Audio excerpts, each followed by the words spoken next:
Friends, आज का जो हमारा टॉपिक है that is basically related to immovable property.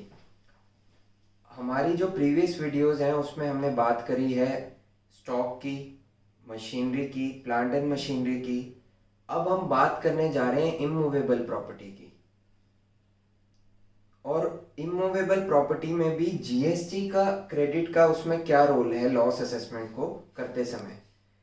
तो आइए हम लोग टॉपिक को देखते हैं। नमस्कार, मैं सीए वरुण सोनी आपके सामने ये टॉपिक रख रहा हूँ और बिना किसी विलंब के इस टॉपिक को हम लोग स्टार्ट करते हैं। इमूवेबल प्रॉपर्टी की बात कहाँ से उठती है? बेसिकली अगर हम सेक्शन 17 सब सेक्शन 5 को देखें तो उसमें बहुत सारे क्लॉजेज हैं। और अगर हम चौथे क्लॉज पे आते हैं जो कि है क्लॉज नंबर डी, वहां पे ये चीज क्लियरली मेंशन्ड है कि कोई भी सर्विस या गुड्स जो हमें रिसीव होते हैं for construction of any immovable property, तो वो गुड्स एंड सर्विसेज का जो इनपुट क्रेडिट है that is not available. Basically वो ब्लॉक्ड क्रेडिट्स का जो सेक्शन है सेक्शन 17 उसके अंदर फॉल करता है। सेक्शन 17 सब सेक्शन 5 के अंतर्गत ये इमूवेबल प्रॉपर्टी में जो सर्विसेज और गुड्स यूज हुए हैं उसका क्रेडिट हमें नहीं मिलेगा। एंड उसमें बहुत इंपॉर्टेंट चीज देखने वाली ये है कि इमूवेबल प्रॉपर्टी के साथ लिखा हुआ है other than plant and machinery, यानी कि प्लांट एंड मशीनरी जो है उसका ट्रीटमेंट अलग से होगा। और वो ट्रीटमेंट हमने अपनी एक दूसरी वीडियो में भी आपसे डिस्कस किया है, वो आप उस वीडियो के माध्यम से देख सकते हैं। यहाँ जो हम बात कर रहे हैं खाली इमूवेबल प्रॉपर्टी की, तो उन्होंने प्लांट एंड मशीनरी को इमूवेबल प्रॉपर्टी से बिल्कुल अलग रख दिया क्योंकि इनका क्रेडिट अवेलेबल नहीं है इमूवेबल प्रॉपर्टी का। और प्लांट एंड मशीनरी के क्रेडिट की बात सेक्शन 17(5) कहीं भी नहीं करता, यानी कि वो ब्लॉक्ड क्रेडिट्स के अंदर नहीं आता, यानी कि उसका क्रेडिट अवेलेबल है। तो अगर हम बात करें कि कंस्ट्रक्शन की, बेसिकली कंस्ट्रक्शन मींस व्हाट? अगर कंस्ट्रक्शन डजन ओनली मीन कि वो एक बिल्डिंग खड़ी हो रही है उसमें जो क्रेडिट आएंगे गुड्स के और सर्विसेज के उसको नहीं ले सकते। Construction also means alteration, renovation, repair to the extent it is capitalised.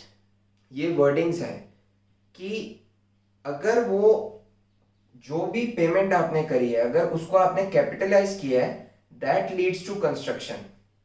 And if that leads to construction तो उसका इनपुट क्रेडिट आपको नहीं मिलेगा वो, क्योंकि वो इमूवेबल प्रॉपर्टी का पार्ट बनेगा। अगर आपने उसे एक्सपेंस आउट किया है तो आप उसका क्रेडिट ले सकते हैं सब्जेक्ट टू कि वो एक्सपेंस करने वाली आइटम थी, क्योंकि बाद में नहीं तो आपको ऑडिटर पकड़ेगा स्टैट्यूटरी ऑडिट में, वो एक अलग मैटर है।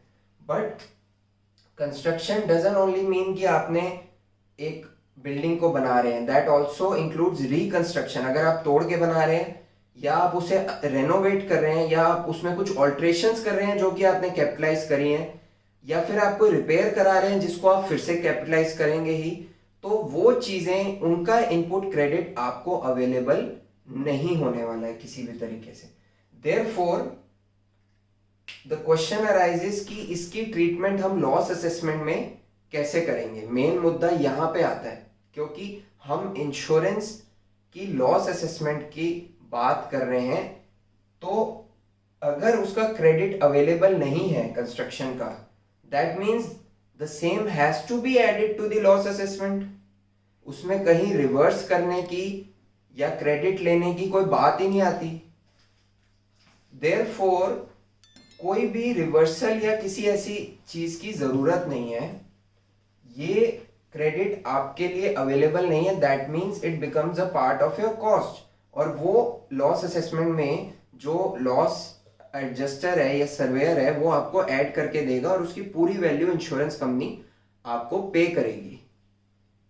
अब यहाँ पे एक बहुत इंपॉर्टेंट पॉइंट ये आता है, टिकलिस्ट था, कि जो भी खर्चे हैं नॉट ओनली फॉर गुड्स, यानी कि जो सीमेंट का खर्चा है या फिर रोड़ी का खर्चा है या फिर ब्रिक्स का जो खर्चा है, जो मटेरियल चीजें हैं, जो गुड्स हैं, उनका खर्चा नहीं, केवल सर्विसेज का जो इनपुट क्रेडिट है वो भी नहीं मिलेगा इसमें कंस्ट्रक्शन में। दैट मीन्स जो रियल एस्टेट एजेंट का जो खर्चा है, आर्किटेक्ट का जो खर्चा है, इंटीरियर डिजाइनर का इवन जो खर्चा है, ऐसे और भी बहुत सारे खर्चे आपके सामने आएंगे अगर आप घर बनाएंगे या कोई बिल्डिंग बनाएंगे। तो वो खर्चों के ऊपर जो बिल के ऊपर जो वो जीएसटी क्रेडिट लगा के आपको देगा, जीएसटी लगा के, उसका क्रेडिट आप नहीं ले सकते। That is also very clear in this section. So now only goods,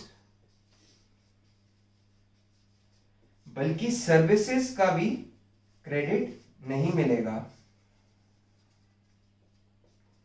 but चिंता मत करिए, अगर आपका क्रेडिट नहीं मिलेगा तो इंश्योरेंस कंपनी को आपको ये पे करना पड़ेगा, तो इंश्योरेंस कंपनी के ऊपर ये कॉस्ट बन जाती है।